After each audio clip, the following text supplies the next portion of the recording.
Alhasil ini sunnah yang dimatikan. Maka dari pengamalan sunnah ini, kalau saya dengan pembina antum sudah mengatakan, maka saya Sa'id Al-Bandunji yang datang dari Dharmasraya ke Batam dan melihat antum wajah-wajah yang penuh kecerahan sunnah, saya mengatakan kepada yang ada di kanan sampai yang di akhir, wallahu alam berapa orang, ada 100 atau kurang atau lebih, ana Sa'id uhibbukum fillah. Apa jawabnya?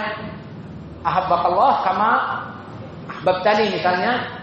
Maka saya ucapkan seperti itu untuk menghidupkan sunnah. Dan yang kedua, untuk lebih menjalin di antara kita ukhuwah al-islamiyah. Maka sunnah itu hidupkan. Karena menghidupkan sunnah banyak sekali keutamaannya. Maka inilah dari sunnah di saat kita mencintai saudara kita.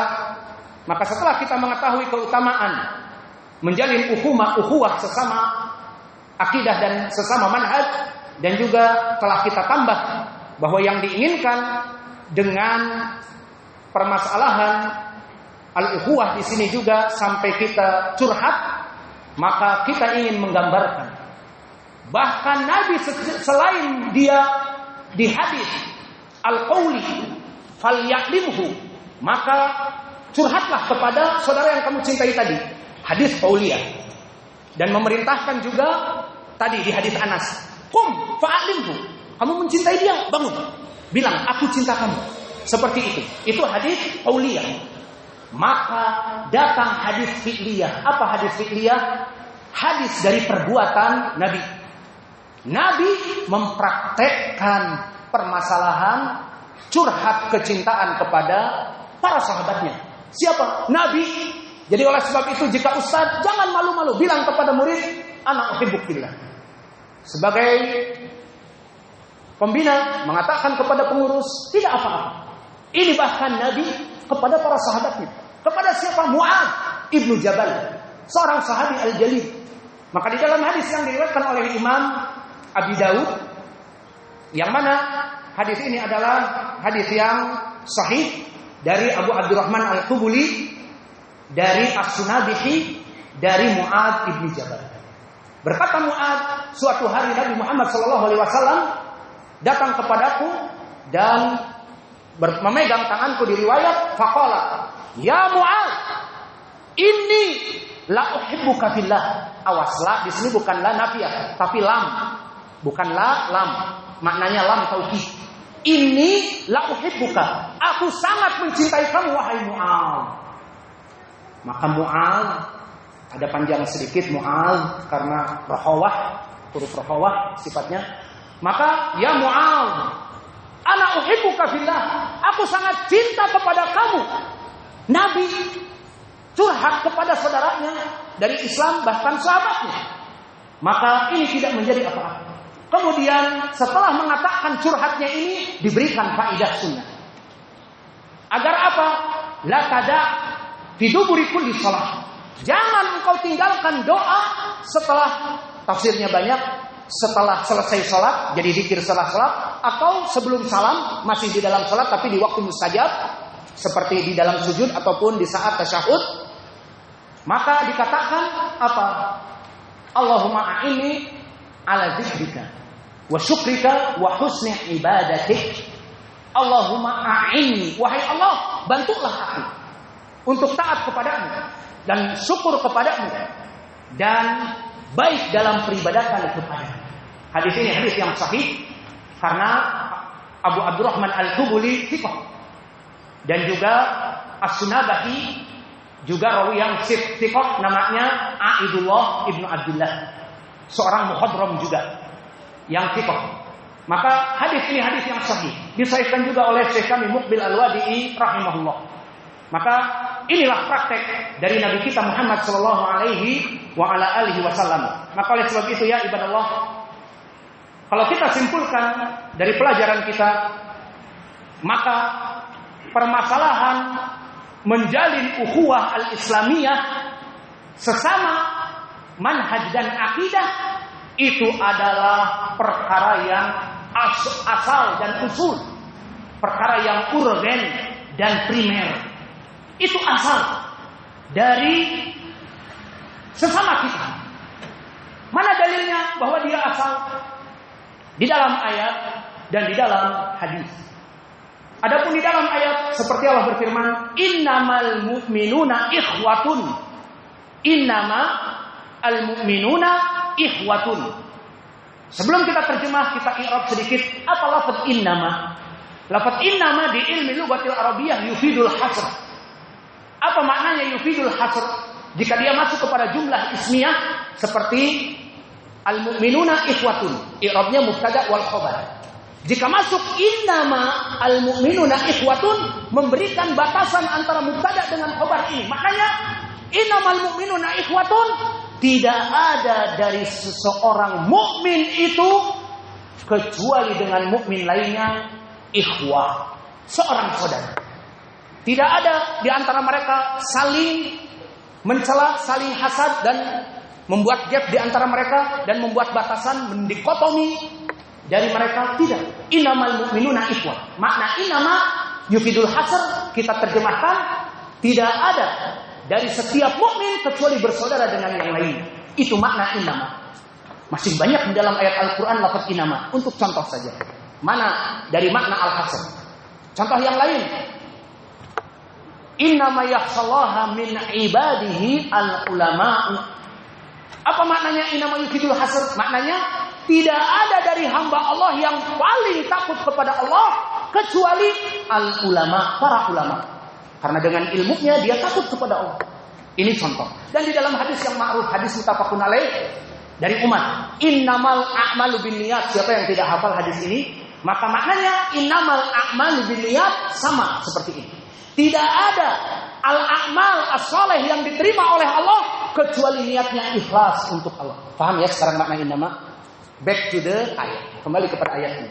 Innamal mu'minuna ikhwatun. Maka kalau begitu diberikan batasan. Tidaklah seorang mengatakan aku mukmin kecuali dengan mukmin yang lainnya itu satu kesatuan menjadi ukhuwah. Maka itu asal dari kaum muslimin. Apalagi notabene kita as-salafiyin lebih spesifik lagi, lebih sedikit lagi jumlahnya. Oleh sebab itu justru dipertanyakan orang-orang yang agak sedikit kurang keharmonisannya dengan saudaranya. Tidak berbicara dengan saudaranya. Tidak keeping smile, tersenyum kepada saudaranya. Justru dipertanyakan. Itu karena asalnya kita bersaudara. Asalnya kita kefalu ya akhi, bersalaman, memberikan wajah yang baik, keeping smile.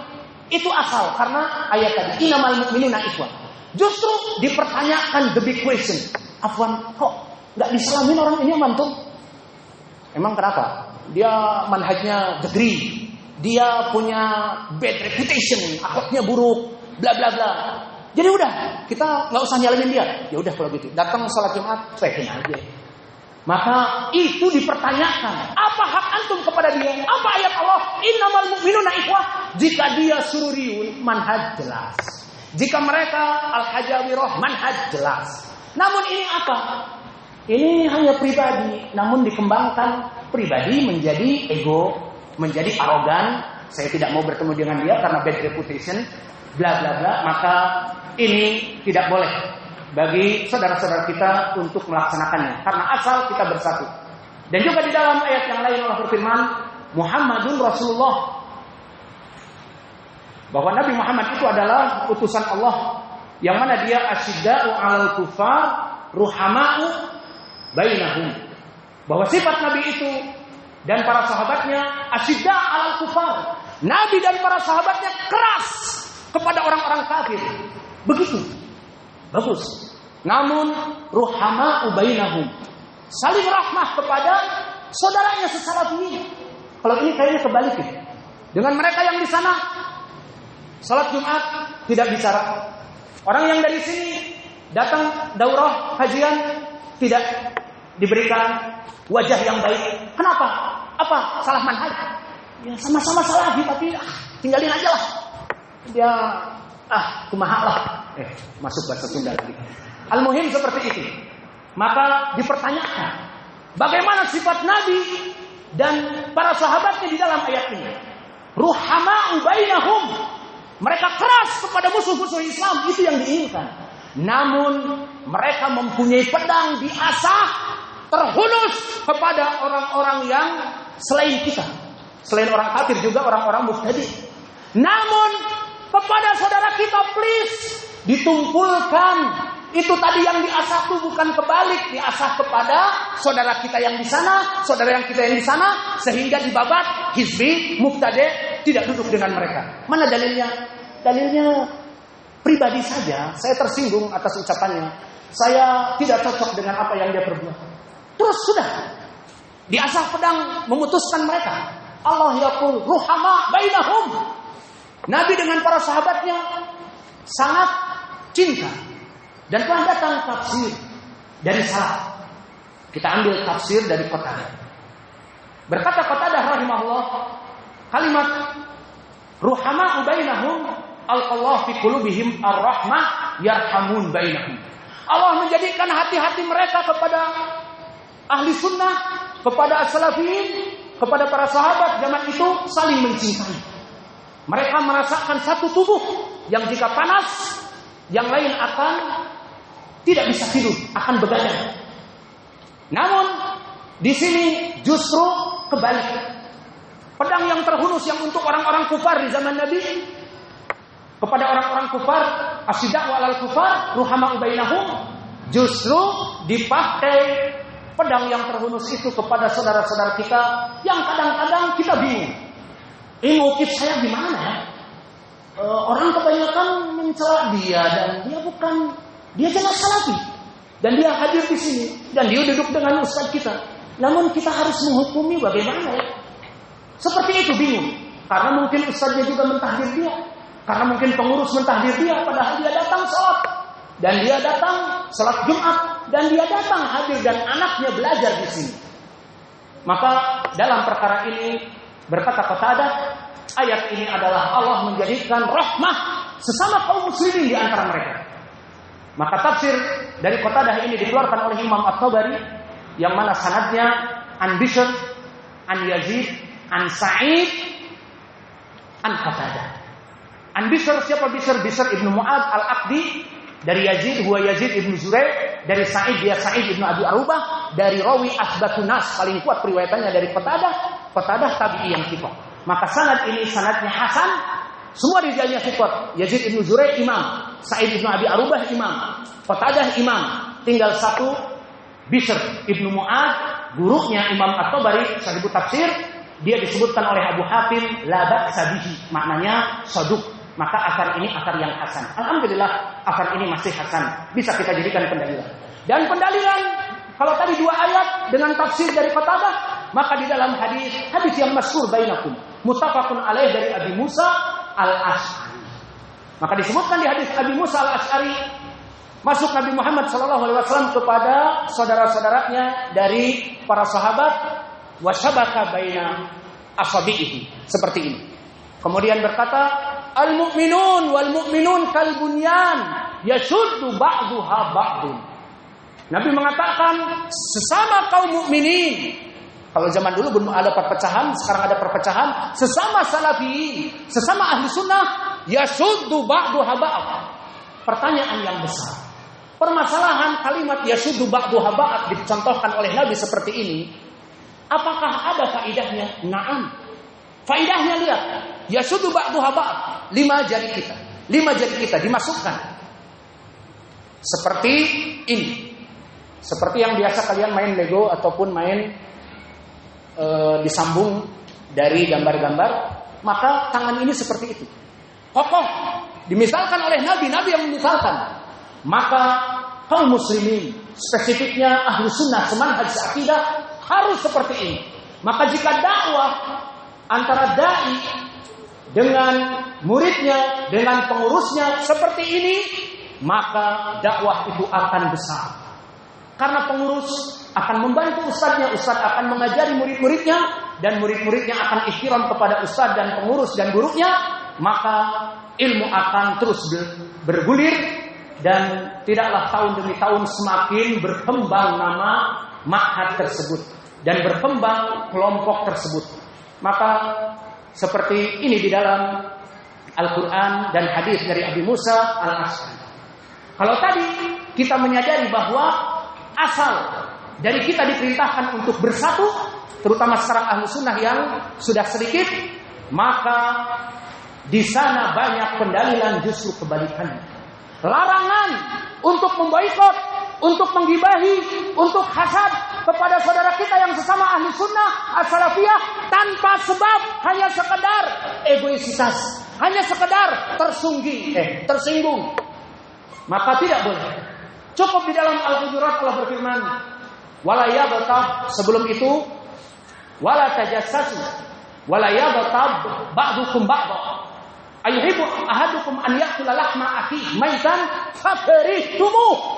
Di dalam surat Al-Hujurat, wala tajassasu, dilarang kalian sesama kaum muslimin saling menjadi spy. Si fulan datang ke masjid, awas. Si fulan yang sudah kita hajar berbicara, cendolnya si fulan laku laris yang beli ikhwah-ikhwah salafiyin. Mana itu al-wala wal baraknya itu misalnya. Maka perkara seperti itu, wala tajassasu, jangan kalian bertajassus. Wala yaghtab, awas juga. Jangan mentang-mentang orang ini dikucilkan tanpa sebab. Masih di masjid salafi dia, anak-anaknya di situ, namun tidak ada yang berbicara padanya. Kemudian halal gibah. Gibah itu halal baginya. Padahal Allah berfirman, wala yaghtab ba'dukum ba'd. Ayuhibbu an ya'kula lahma akhihi maitan fakarihtumu. Apakah kalian cinta untuk memakan daging bangkai saudaranya? Maka perkara yang sangat menjijikkan. Maka dari sini dilarang oleh Allah ghibah menjadi halal karena orang ini dikucilkan. Lawang ustadznya juga mengucilkan, ya kita juga ikut ustadz kita mengucilkan dia. Tapi jelas enggak permasalahannya? Enggak tahu ya, dia dengan kita salafi, namun ustadznya marah sama dia, ya udah kita juga ikut ustadz lah marah sama dia. Tidak akan dipertanggungjawabkan perkara ini. Wala taqu ma laysa laka bihi ilm, inna sam'a wal basara wal fuada kullu ulaika kana anhu mas'ula. Awas, hati-hati, beware, caution. Dari pendapat, dari berucap, dari argumen, dari idiom, dari perception. Kalian menghukumi saudara kalian harus ada dalil. Karena ucapan dan pendengaran dan hati semua akan ditanya di hari kiamat. Kenapa kamu mengucilkan orang ini? Malah jebolnya seperti tadi. Justru orang ini yang memberikan syafaat nanti kepada orang-orang yang mengucilkan. Bagaimana itu? Alhasil di dalam ayat ini jelas larangan untuk kita mengembargo tanpa dalil.